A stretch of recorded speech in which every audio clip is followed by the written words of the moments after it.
O novo filme do Superman é uma das melhores coisas que eu vi no cinema nesse ano. E eu vou te explicar tudo isso agora nesse vídeo. Vem ver comigo depois da vinheta.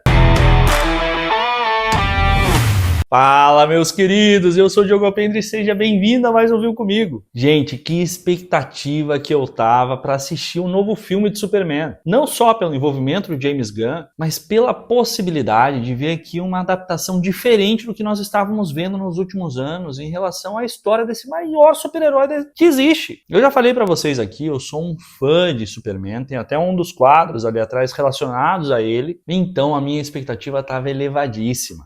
Embora eu tivesse aqui tentado gerir ela de alguma forma, era quase impossível. Então eu tive o privilégio e a honra de estar com a minha família numa sala de cinema e acompanhando a esse filme e toda a saga que provavelmente ele vai iniciar. E se você está assistindo esse vídeo, eu acredito que você já tenha ido assistir ao filme. Então vamos agora partilhar as nossas impressões, as nossas sensações de tudo aquilo que aconteceu nessas mais de 2 horas de Superman nesse novo universo que está sendo construído pelo James Gunn do DCU. Mas antes de qualquer coisa, já deixa o seu like nesse vídeo, se inscreve no canal se ainda não tiver inscrito, isso ajuda demais a que o canal consiga crescer. E ativa as notificações para não perder nenhum dos vídeos novos.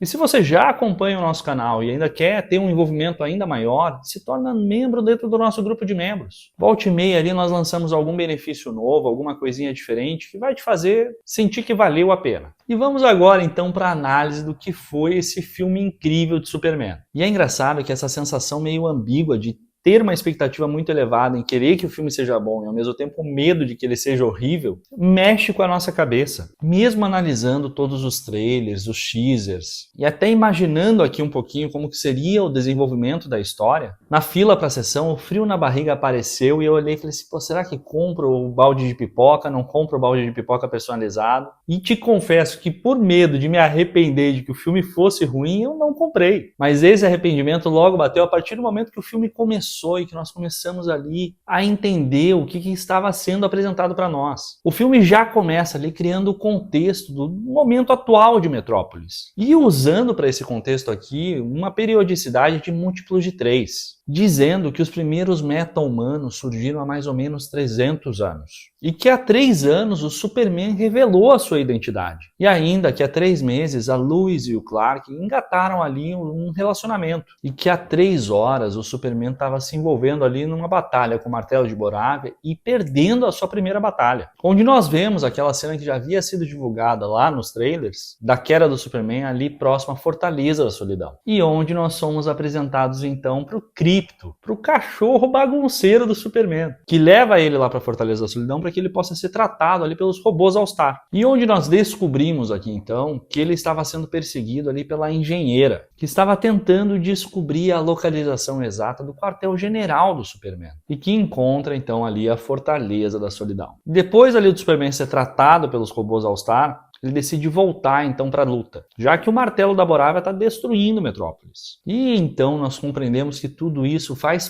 parte do plano do Lex. É ele quem controla o Martelo de Borávia, quase como se ele estivesse jogando videogame ali. E aqui nós vemos a sagacidade do Lex em decorar milhares de golpes ali para que ele pudesse combater o Superman usando os seus pontos fracos. E na sequência dessa luta, agora sabendo a localização exata da Fortaleza da Solidão, o Lex vai ali com a engenheira, com a Eve, com o Ultraman, enquanto distrai o Superman soltando um kaiju em Metrópolis para que ele destrua tudo aquilo. Enquanto o Lex chega na Fortaleza e tenta roubar o que achar interessante ali para usar contra o próprio Superman. E descobrindo ali a mensagem deixada pelos seus pais. E que tem o Jor-El sendo interpretado pelo Bradley Cooper. E que eu espero que a gente consiga ver mais dele nos próximos filmes. E então a engenheira hackeia aquela mensagem, conseguindo ver ali a segunda parte dela, que tinha sido corrompida quando a nave do Superman chegou à Terra. E descobrindo que os pais do Superman tinham orientado que ele dominasse a Terra caso fosse necessário. E divulgando isso publicamente, para jogar a opinião pública contra o Superman, dizendo que ele estava ali para dominar todos os humanos e o planeta Terra. Isso tudo enquanto o Superman dava a vida ali lutando contra aquele kaiju. E nessa luta nós temos aqui a visão do que é a essência do Superman. Ele não quer que nenhuma vida seja sacrificada, nem mesmo a do kaiju. E isso é mostrado quando ele salva um esquilo ali de ser esmagado, o que é uma cena adorável. E aí, depois dessa luta contra o kaiju, o Superman retorna para a Fortaleza da Solidão e descobre todos os robôs destruídos. E que o Krypto desapareceu, indo então atrás do Lex e confrontando ele, numa cena incrível, onde nós vemos ali nós mesmos, na figura do Superman procurando pelo seu animal perdido, enquanto vemos a vilania do Lex, que sabe que o Superman não vai fazer nada contra ele, mas que nem por isso baixa a guarda e deixa ali de provocar o Superman. E então nós temos uma das cenas mais legais, que é o cameo do filho do Christopher Reeve, do nosso Superman original,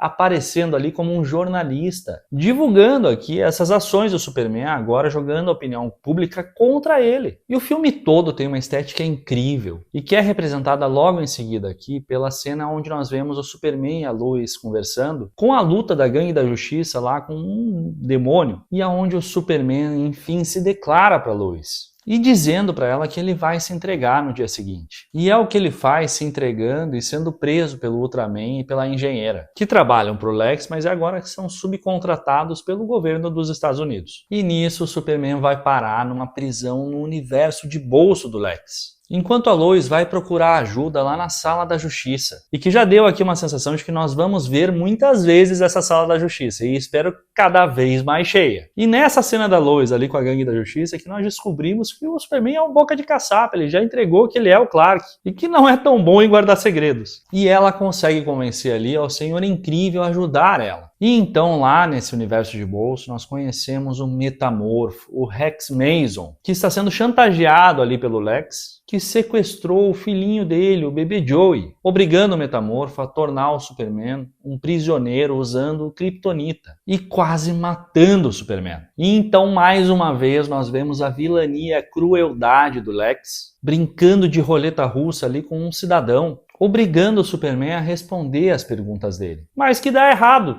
porque a brincadeira acaba antes da hora, fazendo com que o Metamorfo decida ajudar o Superman, criando algo parecido como uma luz solar para permitir que o Superman se fortaleça e consiga fugir daquela prisão, ajudando o Metamorfo a salvar o bebê dele, enquanto a Lois e o Senhor Incrível direcionam o Superman para uma saída. E tudo isso mesclando com umas cenas incríveis e divertidas com o Krypto, que, gente do céu, é a coisa mais fofa desse mundo. E depois disso, então, nós somos apresentados para Martha e para o Jonathan Kent, os pais do Superman. E é esse o momento em que, se você estiver apertado, você deve ir ao banheiro, porque são aqueles 5 minutos de respiro antes que nós tenhamos o ato final, as principais cenas de ação e a conclusão do filme, onde no dia seguinte, após o Superman se recuperar, ele acompanha pela televisão o início da invasão de Borávia, que pretende matar diversos civis e que estão ali clamando pela ajuda do Superman. Enquanto o Lex, desesperado por ter perdido o Superman, decide abrir uma fenda em Metrópolis, obrigando que ele venha, para que então eles possam emboscar o Superman e matar ele, cumprindo assim o desejo de vingança do Lex. E enquanto o Superman vai para Metrópolis para tentar ajudar a fechar aquela fenda, a Gangue da Justiça se envolve e tenta impedir a Guerra da Borávia. E de novo com cenas de ação muito legais, mostrando ali os poderes do Guy,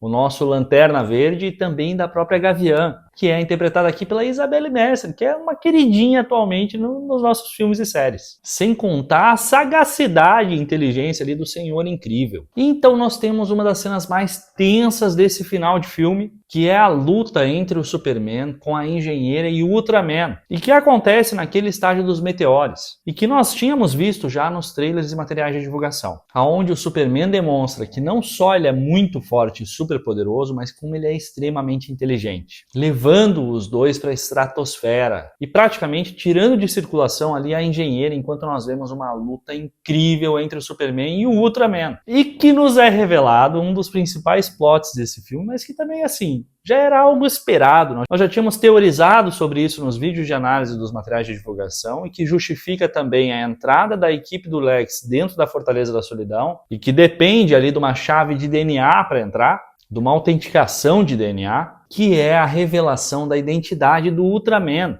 que, adivinhem só, é mesmo um clone do Superman. Aqui um Superman bizarro. E onde nós vemos aqui que o grande divisor dessa luta, entre os dois, que basicamente é muito equivalente, o divisor, o diferencial, é o Krypto, que chega arrebentando o Ultraman, ou melhor, o clone do Superman. E que o Superman aqui, usando de novo a sua inteligência, joga o clone dele para dentro de um buraco negro. Enquanto a equipe do Planeta Diário foge na nave do Senhor Incrível e divulga o plano do Lex, que é revelada numa matéria do Jimmy Olsen com a ajuda da Eve Taskmaster, que é a namorada do Lex, mas que tem um crush pesado ali pelo Jimmy. E que aqui nesse universo é um Dom Juan. E então nós vamos para o confronto mais esperado desse filme, que é entre o Lex e o Superman, em que o Superman tenta ali explicar para o Lex que a maior força que ele tem é a humanidade dentro dele, enquanto o Lex esbanja inveja como motivação para destruir o Superman. E que como o Superman é uma pessoa tão boa, nós não teríamos a nossa redenção de ver o Lex sendo espancado ali, porque ele nunca bateria no Lex. E então chega o nosso favorito, o Krypto, que dá uma surra no Lex, fazendo o cinema aplaudir e deixando o Lex desconjuntado antes de ser preso. Enfim, o Lex é preso. E no desfecho final do filme, nós vemos então o beijo emblemático do Superman com a Lois. E que essa relação nem é assim tão secreta, já que o Jimmy e o Perry sabem que eles estão engatados num relacionamento. E o filme fecha com o Superman voltando para a Fortaleza da Solidão, onde ele conversa com o Robô 4, enquanto nós acompanhamos a chegada da Supergirl, a prima do Superman, e que é a real dona do Krypto, demonstrando aqui como existe universo para ser explorado dentro dessas histórias, e que provavelmente nós vamos revisitar isso em algum momento no futuro da saga. Fechando assim o filme, que conta com duas cenas pós-crédito. A primeira logo em seguida ao término do filme, em que nós vemos ali o Superman abraçado com Krypto, observando a Terra de longe, e que já era uma cena que havia sido divulgada nos materiais do filme. E lá no final dos créditos nós temos a segunda cena, mostrando um diálogo entre o Superman e o Senhor Incrível, observando um prédio que foi fechado junto com a fenda, e que não está perfeitamente colado, deixando ali uma espécie de espaço, e que a princípio serviu só para o Superman provocar com seu perfeccionismo o Senhor Incrível, que sai esbravejando, mas que pode ser um gancho para algo futuro, já que se existe um espaço aqui, provavelmente lá na frente também exista um espaço, e que por esse espaço possa sair alguma coisa, encerrando definitivamente o filme. E que filme! Comenta aqui embaixo o que você achou, se você gostou de tudo isso que o filme apresentou para nós e que abre toda uma gama de possibilidades com essa saga que está sendo criada pelo James Gunn. E que não só me fez querer reassistir Peacemaker, a primeira temporada, mas que me deixou aqui no hype para ver o que vai ser apresentado na segunda. Já que nós temos um cameo do Peacemaker dentro do filme e que nós vamos ver a Gangue da Justiça, que nós acompanhamos aqui nesse filme, também aparecendo lá na série. E que a primeira temporada já tinha explorado ali a possibilidade de universos de bolso, e que nós vemos muito bem ser desenhada e desenvolvida no filme. Então comenta aqui qual é a sua expectativa e o seu hype pelo que vem pela frente. E se gostou desse vídeo, não esquece de apertar a opção de hypar. Isso ajuda demais a que o vídeo chegue a mais pessoas. E se você não tinha visto nada disso, agora você viu comigo.